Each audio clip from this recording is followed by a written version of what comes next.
our fifth and last. Hello everyone and welcome to this live session. My name is Katrine and I work in the sales and marketing department here in LEGO House. Welcome again to this live session. It's our fifth and last live session and we're really looking forward to host you again. As always, you can post your questions in the chat and we will answer it after the tour, which will take approximately 25 minutes. We cannot answer all your questions due to the amount of people watching, but we will focus on the relevant ones. And before we start, I would like to introduce the team. We have Maiken and Jan being our chat moderators. And we have Astrid being the producer. Hi Astrid. And now I'm ready to introduce you to our tour guide, Christian Reimer. Thank you. So yes, it's me again for the fifth and last time. So today I'm going to talk about especially our crisis and also our turnaround. And for those of you who attended last session, we sort of started to dig a little into it, talking about the crisis and some of the things that went wrong. So maybe you can remember me talking about this ambition that we sort of formulated back in the late 90s. This that we wanted to be the #1 brand among families with children in 2005. So because of that, we started really to focus a lot on various things. You know, we started really to spread out, branch out.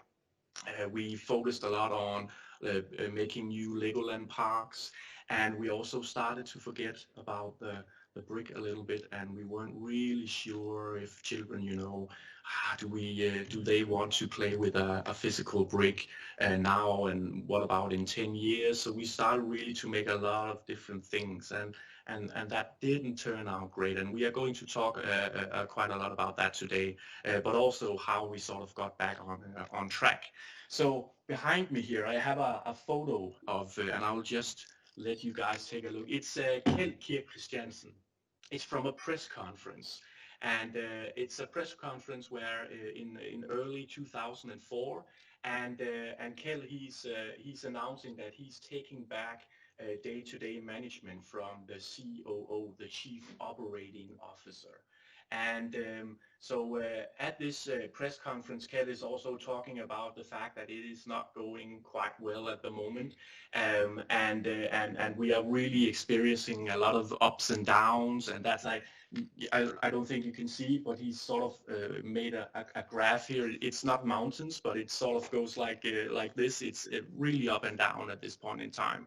So he talks into that, and he explains that, you know, we have a sort of a rescue plan that we are going to try and set in motion, but things were not great in these years, and let me give you guys some examples. So the first one we have right here. So we are looking at Drupal products, right? And actually we are not looking at Drupal products because we are actually looking at Lego Explore products.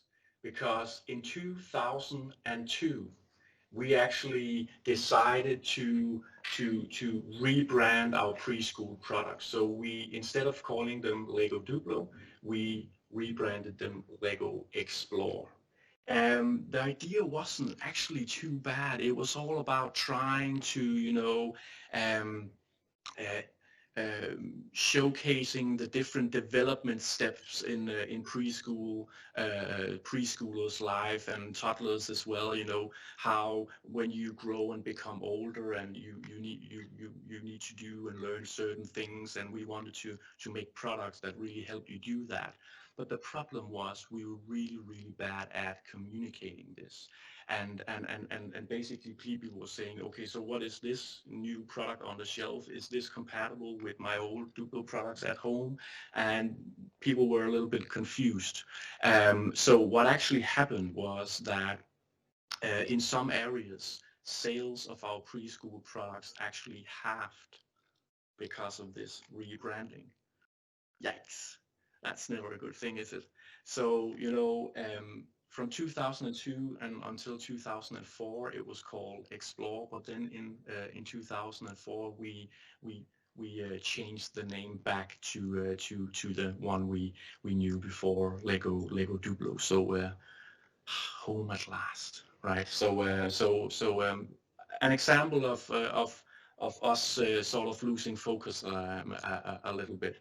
Another example is actually down here. So this is a product we introduced in in the early noughties, and this is Jack Stone. So what are we looking at right here? So we're looking at some products that again are intended for younger children, again maybe a stepping stone between the preschool products and our ordinary Lego bricks.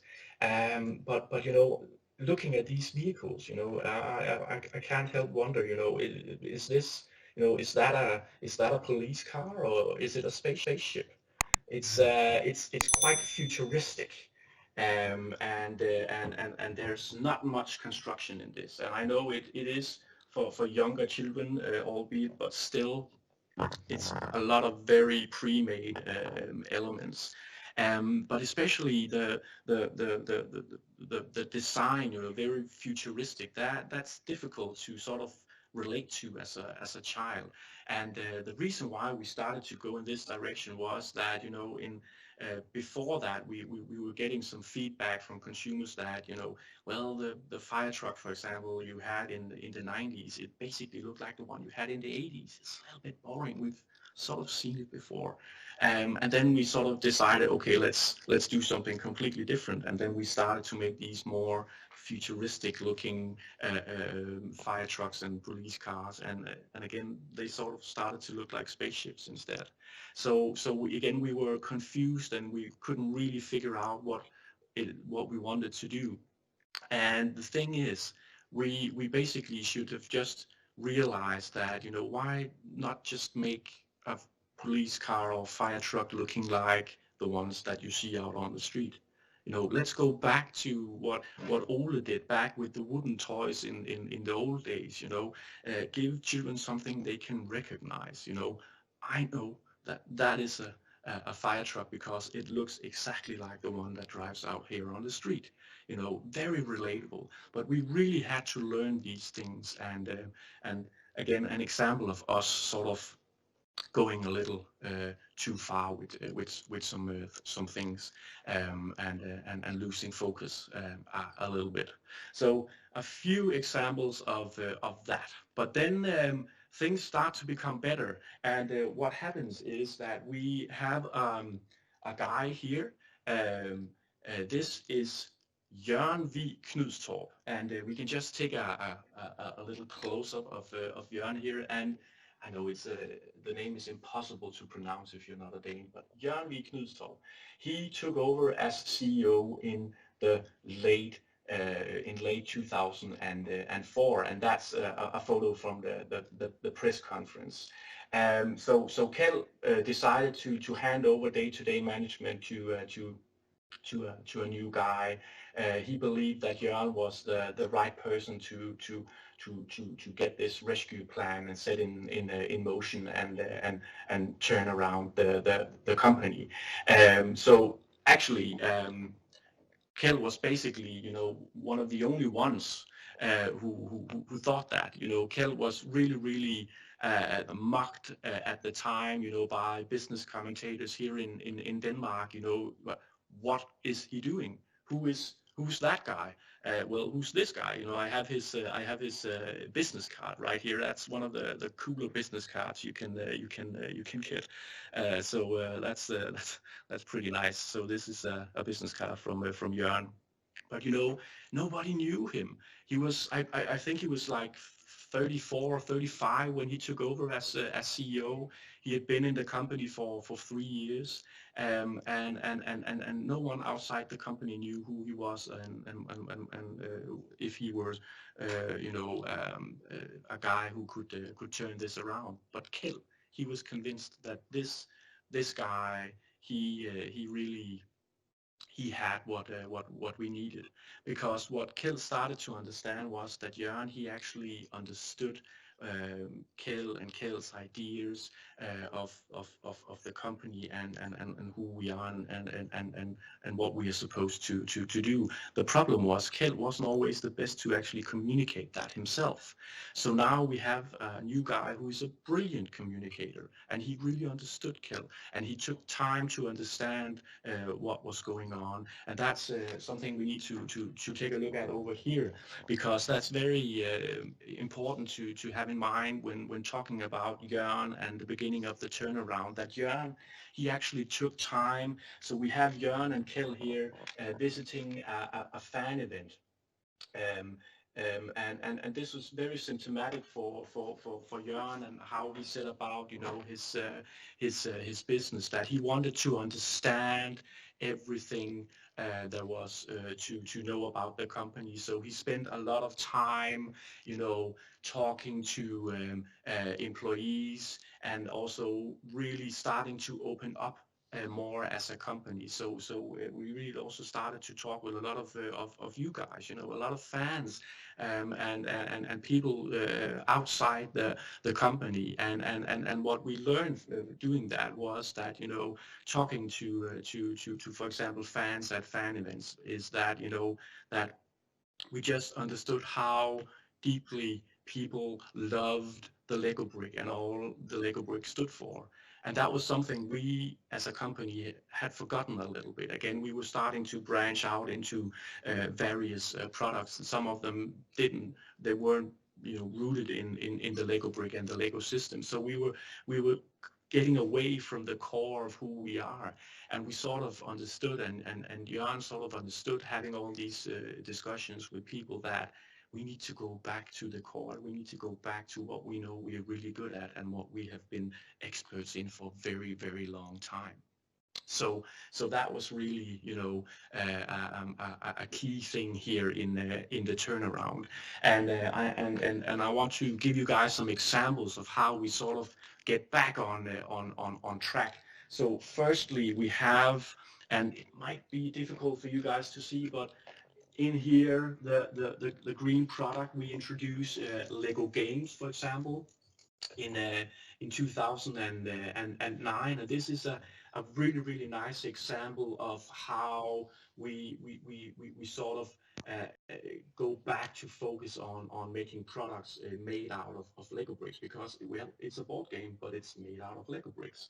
And actually Lego bricks are really, really nice, a nice material to create board games with. So this is a great example, and we talk about this being a product that is obviously Lego but never seen before, and that was something that was quite nice. Another great example, and we can just again make a little close up here, is the second generation Mindstorms product that we introduced in 2006.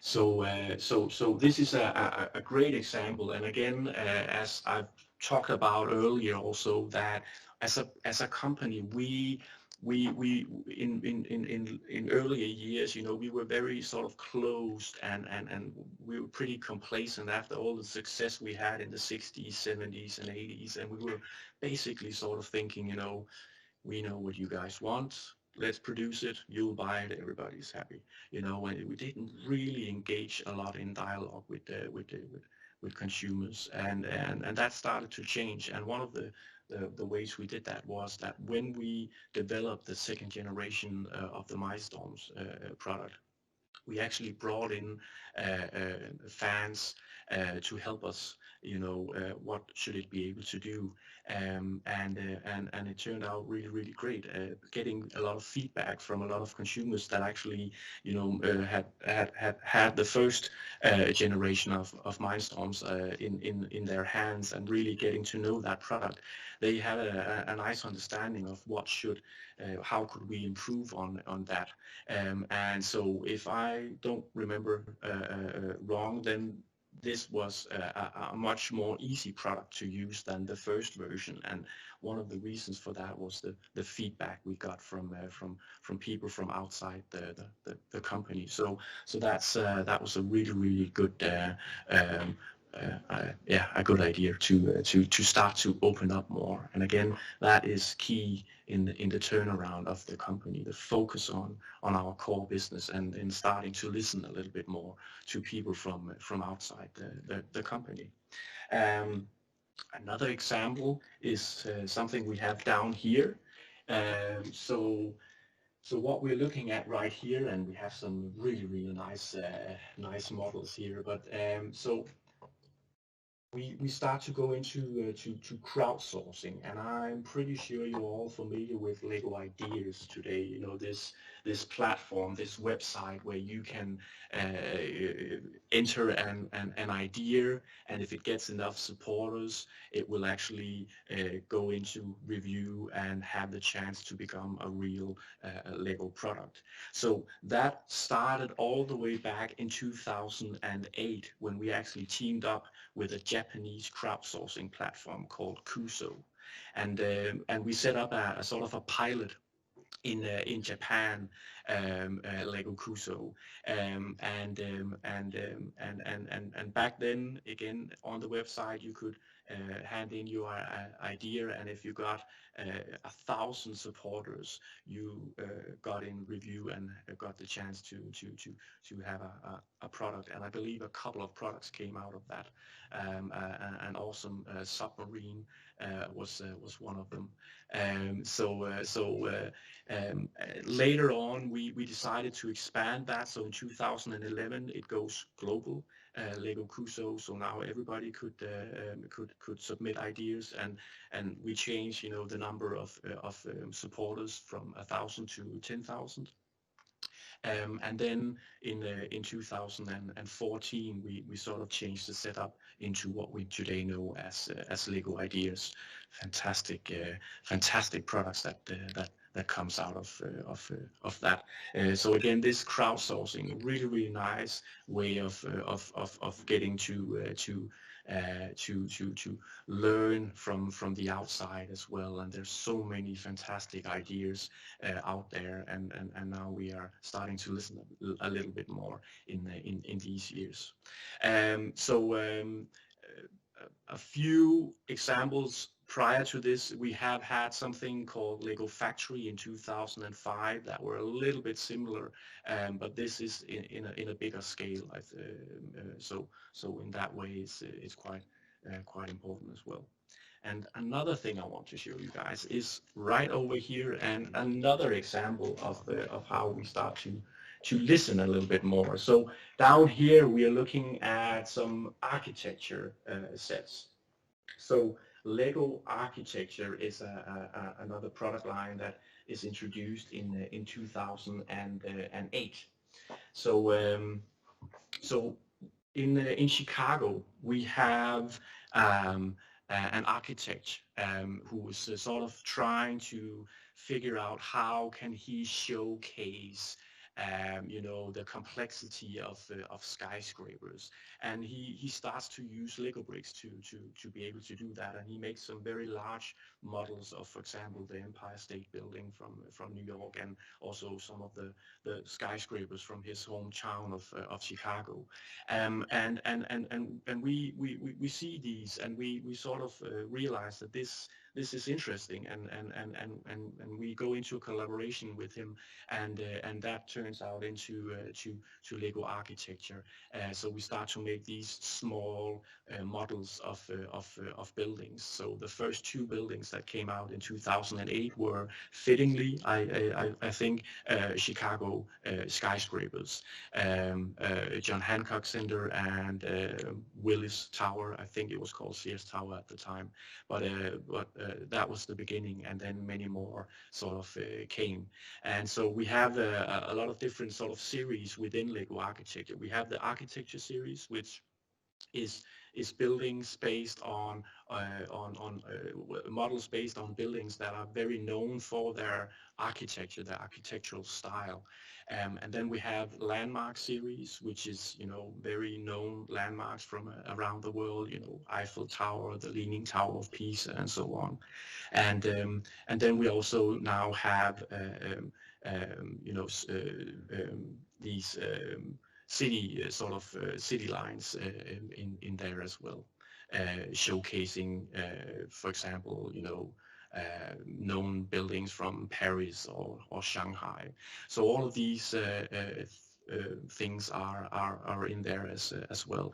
And a very nice example, once again, of us sort of opening up as a company, starting to listen.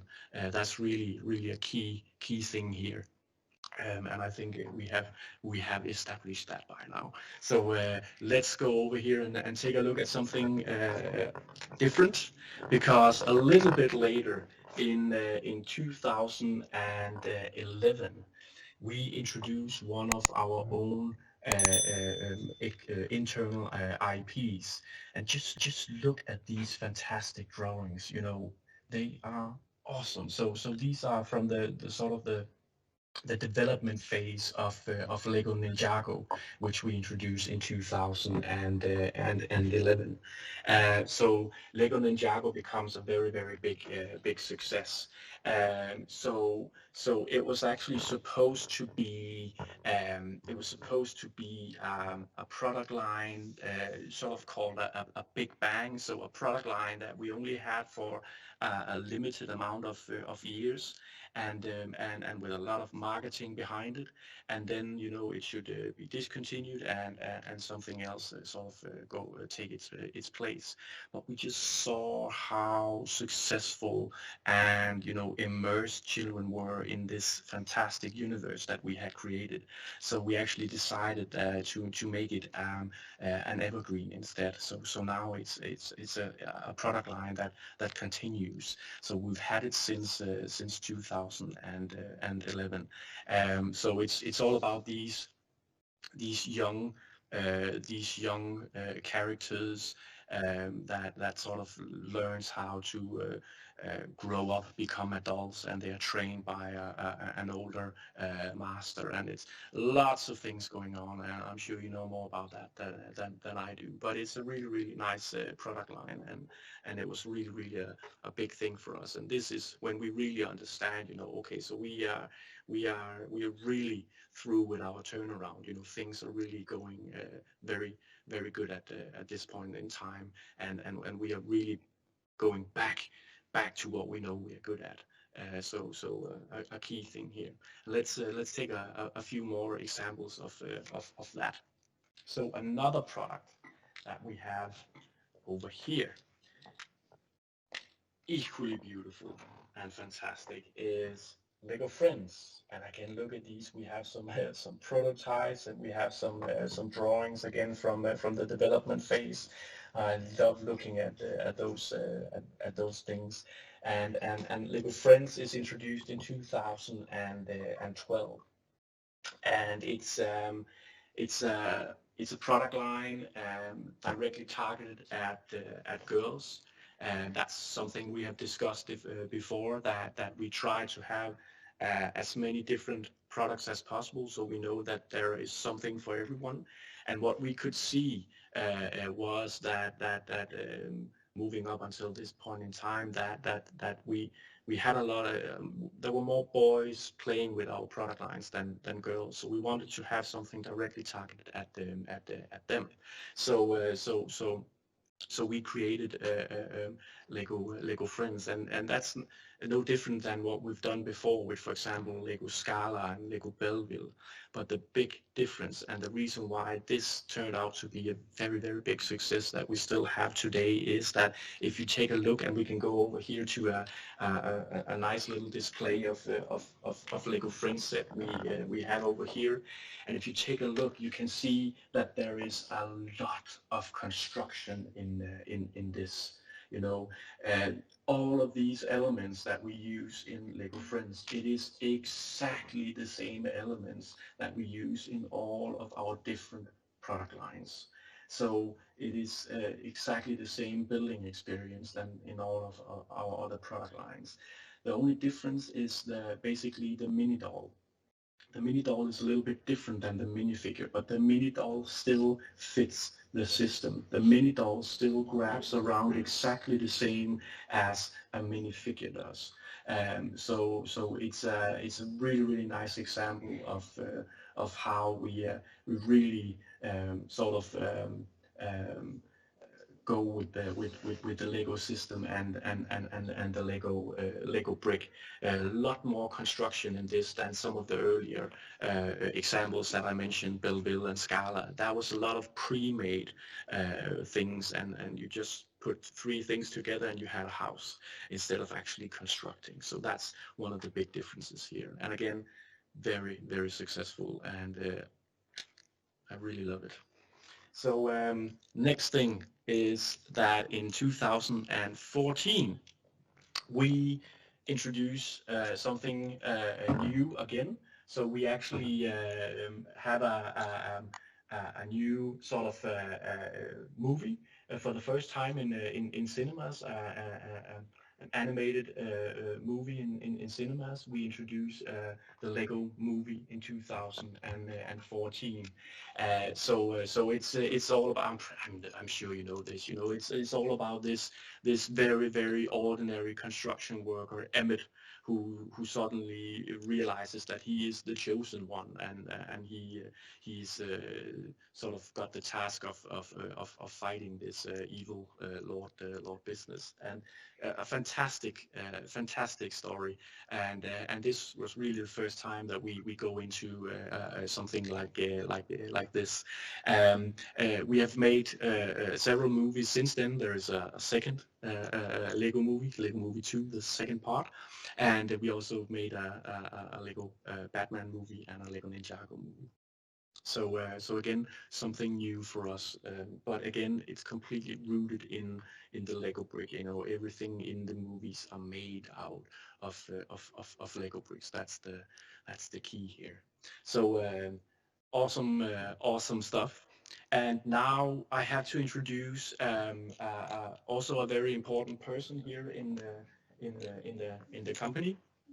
So we have Thomas Christiansen here, a couple of photos of him. So Thomas is the fourth generation owner. So he's son of Kjell.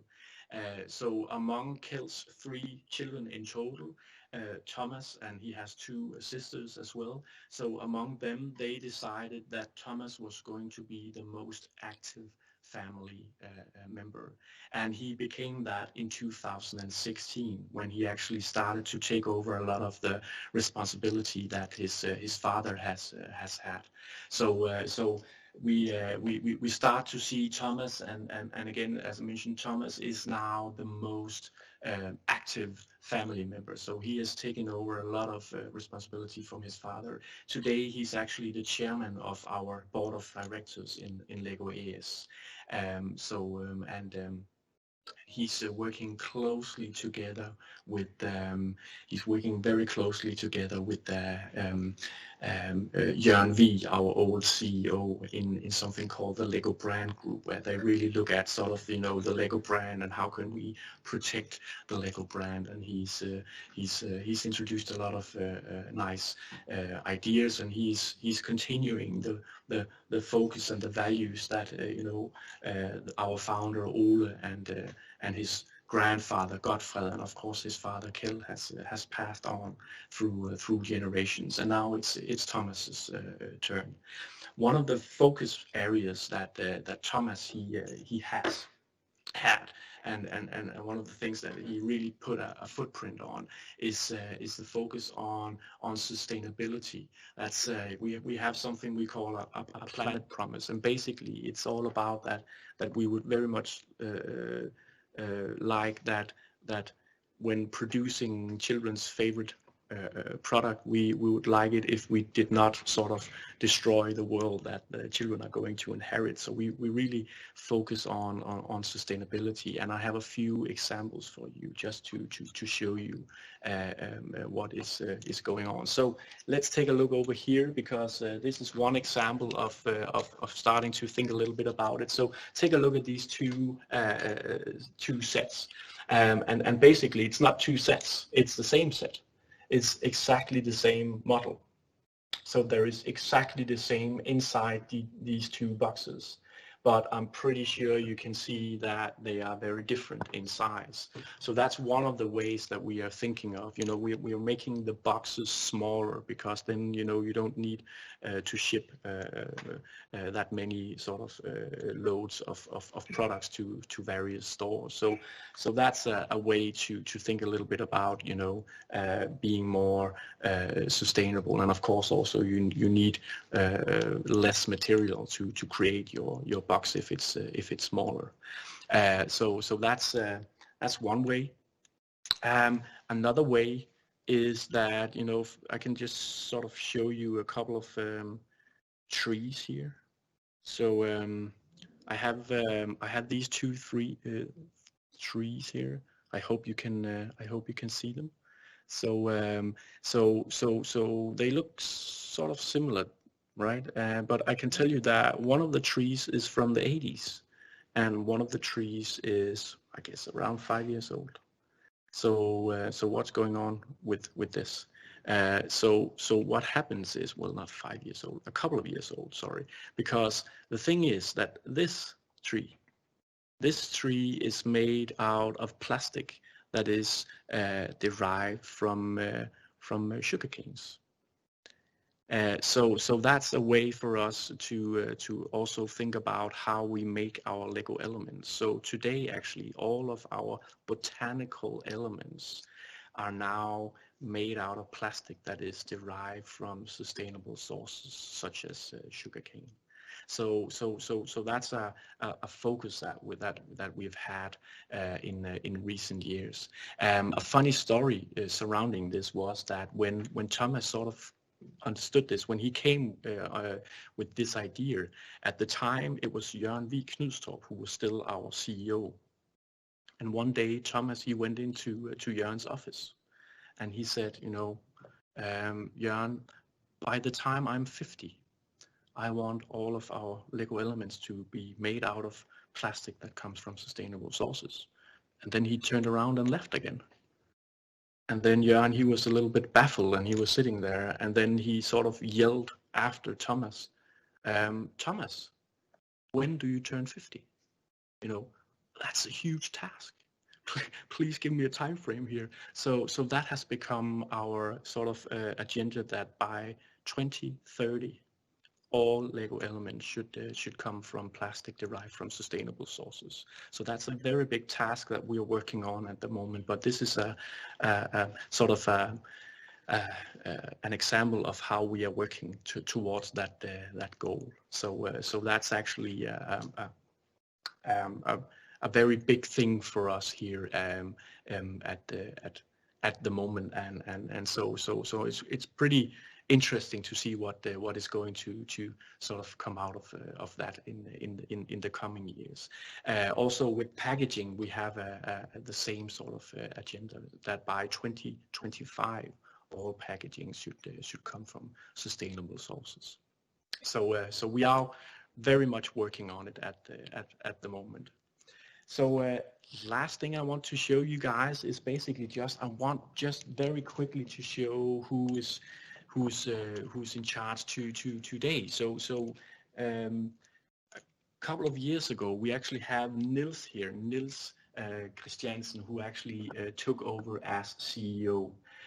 So he's been our CEO for a couple of years, and he is the one in charge of of the company, you could say, at this point in time, working closely together with Thomas, our fourth generation owner, and also Jørgen V. Knudstorp, our old CEO, who's still also in the company. So that was basically what I had to tell you guys today. I hope it made sense. I think now it's time for some questions. I'll just grab a little bit of water as I usually do, and then let's see if we have some questions. Yeah, cool. Thank you very much, Christian. There is a question here. Who is the guy on the picture left to Niels? Yes. So this guy. This guy is, yeah, we can take a close-up. This is Bali. This is Bali Pata. So Bali was actually acting as a link when Jørgen V. Knudstorp stepped down as CEO. Bali took over for a short amount of time until Niels then took over. But Bali is really important in this time period that we are covering today, because Bali, he was working very closely together with Jørgen up through the turnaround. So Bali, for many years, he was our chief operating officer, and he had looking after the supply chain, production and packaging and all of these things.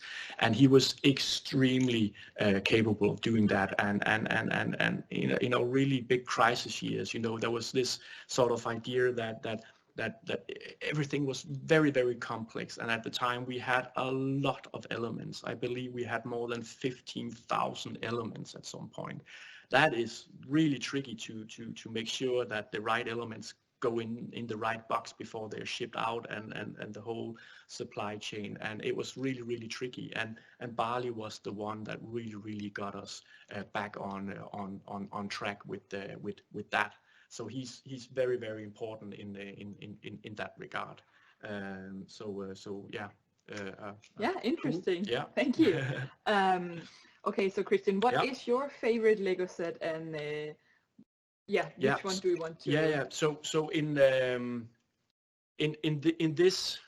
this time period, my favorite Lego set is this.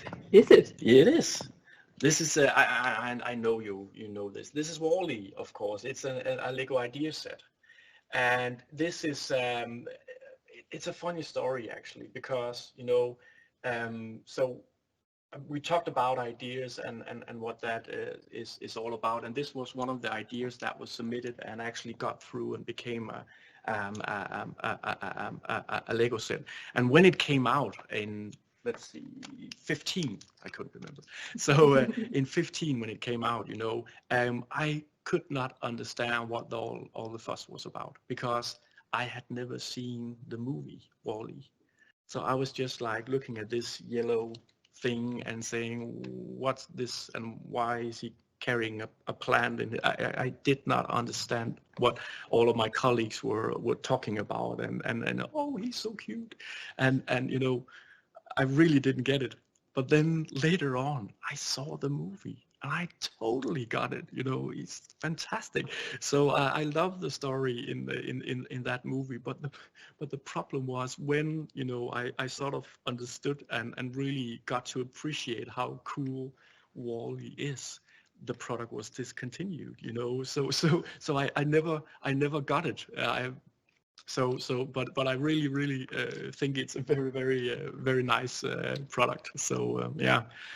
So from this sort of time period, that's one of my very favorite products in here. Yeah. He is really cute. Yeah, he is. Yeah. He is. Okay, so now that we're here, there's a question. How much influence did Lego have on the storyline for the Lego movie? Yeah. So the very short answer to that is a lot. But of course, as it is with collaborations, we did collaborate with, and we can take a close-up of some of the characters again. We have Emmett and Wildstyle, but of course, the movie, it is a collaboration between us and Warner Brothers. And of course, in collaborations, you of course, sort of work things out together. But there's no doubt that the storyline in there is very much coming from our end. I am absolutely convinced of that without knowing it 100%. But we had a lot to say. A lot of colleagues have been working on the storyline and the characters and models surrounding this fantastic movie. And the same goes with the other three movies. Yeah. Great. Another question. Yeah. Were the illustrators for early Ninjago drawings in-house employees or external employees? Oh, that's a good question. Let's go and take a look at they deserve another look, these fantastic drawings. So to my recollection, these are internal drawings from our designers, when they start to work on creating some things. I know at least some of the designers working on product lines, they would some of them start this way to sort of get an idea of what's going on. I love the fact that one of the drawings say Spinjago. So again, the name wasn't right there, but it turned out to be Ninjago, and then they were doing Spinjitsu or something like that. So basically a merge of that.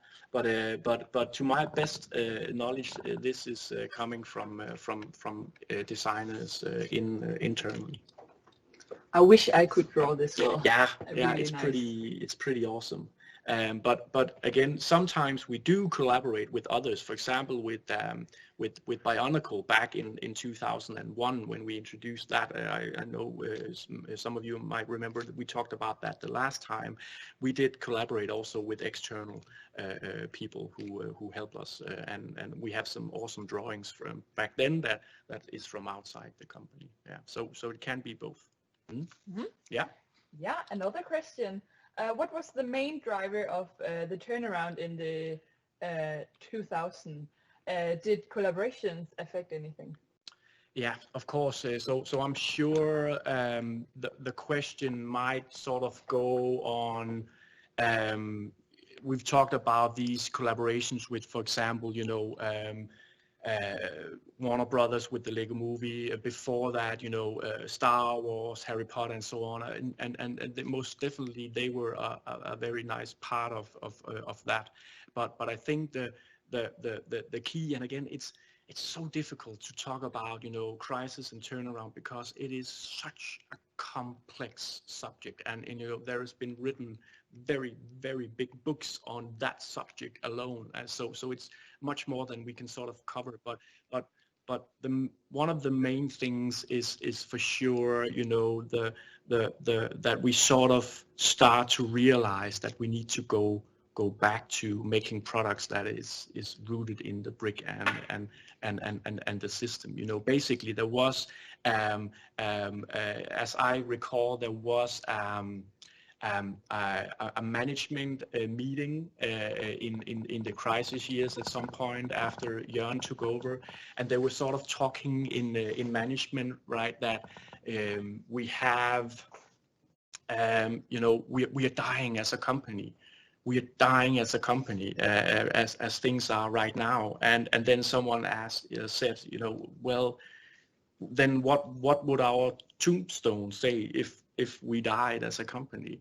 And then they sort of realized, well, I guess it would say that we were really good at making Lego bricks. And then, that was basically, then let's do that. Let's go back on that track. That was sort of I think one of the main things here in the story of the turnaround. But so many different factors involved in that. But one of the keys, at least, that's for sure. Yeah.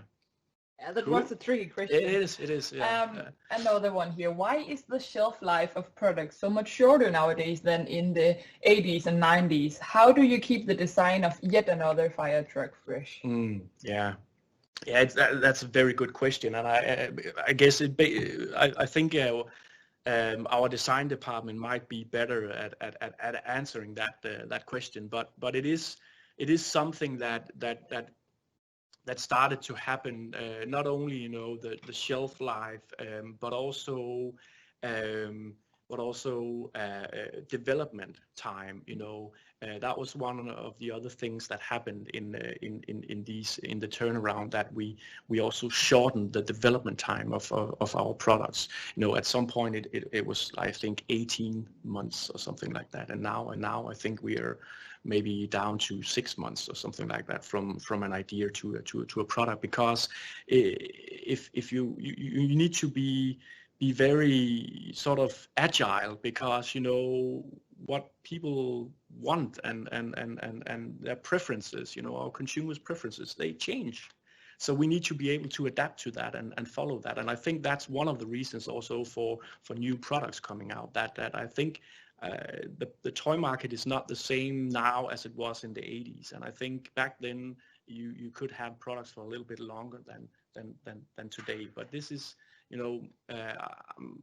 that's the most I'm going to say about that, I think. Otherwise, it's not my expertise, and I'm sure a designer could be able to elaborate a little bit more. But I think this is some of the reasons for it, at least. Yeah. Mm-hmm. Yeah. Okay. I have another question here for you, Christian. Yeah. One is saying, I lost interest in Lego in the early 2000s because the pieces became too specialized during the period. Yeah. I felt it took away from using your imagination to build. So what is the one of the reasons for the Lego products wasn't selling as well? Was this one of the reasons? Yeah. Very, very good. And it was something that I was alluding to a little bit earlier on. And this is a great example of one of these very specialized product lines, right? That we started talking about, with Jack Stone and these, and there was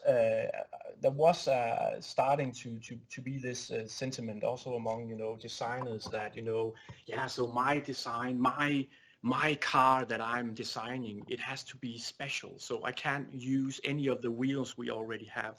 My car needs special new wheels, and that was a problem, because when you had to make a new element, a new wheel, you need to draw it first, element drawings. You need to make a mold so that you can actually mold it, and all of that is very, very expensive and takes a long time.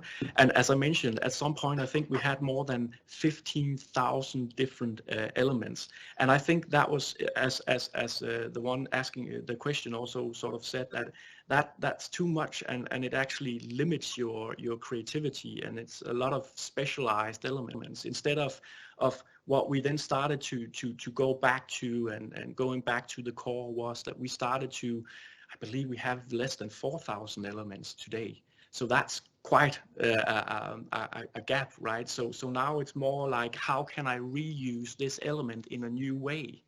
So that's also the task, our designers get when they really need a very, very strong case for why can't you use this in this element instead of a new element, a new special element. So that's really something, and I think that is something that has really increased the creativity of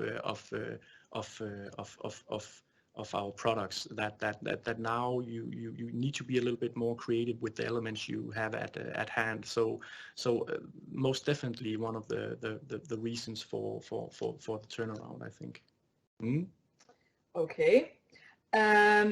This is mostly a Christian poking fun. Would the history collection consider Jack Stone or Galidor of more significance to the Lego history? Well, that's a good question, but I think it's pretty cool. And should we take a look at Galidor? Because maybe, I don't know if you were attending last time, but if not, then we can take a quick peek at Galidor. So what I think it's important, at least that that we show these products, even though they might not be what a lot of us sort of say is this is a Lego product as it should be, I guess. But it's very important for me to stress that they're really nice products, but they're just a little bit different.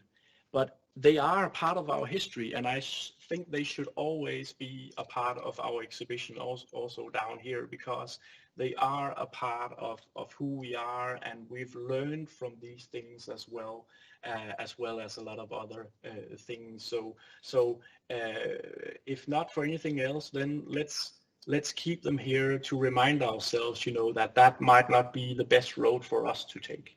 But it is a part of our history, and we should never ever forget that. And they has helped teach us new valuable lessons as well. So I would always make them a part of this exhibition, and then we can always discuss how much part of the exhibition should they be, but they should most definitely be here as they are right now, I think.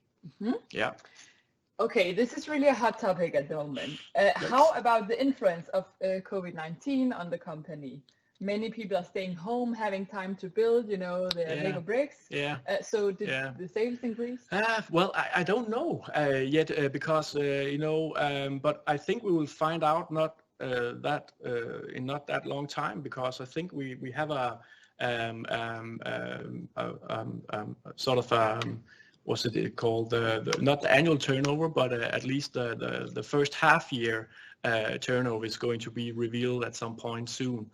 So we will see, how it affected. But that is what we hear, at least. But I can only speculate, because I have no numbers at all to give you guys. But that is what we hear. Also talking to people out there, and family and friends, is that that they have in this difficult time, as it most definitely is, sort of got together as a family, and maybe locked down and spend some quality time together building a big Lego model. So yeah, it could be the case, but we will have to wait and see when the actual sort of numbers get out, if that was also the case. But and then afterwards we can sort of dig in and really start to conclude on it. So I won't conclude too much now, because I have absolutely no knowledge about it yet. But in a year or two we will be able to talk much more about that. So yeah, we just driving over some wires, so sorry about the wobbliness of the frame. Great, I think we're ready for another question then. Why did the Lego group wait 2 years to go back to the Drupal naming? Yeah, well, I think the case when you do these things and you make these rebrand, you also want to give it, really a chance, to because, again, as I mentioned, it wasn't a bad idea. It was maybe just the execution of it that wasn't great. So I think, that I think a lot of people sort of wanted to see if we could sort of get it on track, with this Explore name instead of Duplo. But at some point we realized that wasn't the case, and then we switched back. But I think you need to make sure that you at least try and give it a shot before going back. I think that was the mindset, at least. But you could argue that it might have been good to do it maybe 1 year earlier, right? But that was the time frame it landed on. Yeah, interesting. But Christian, do you have a Lego minifigure business card?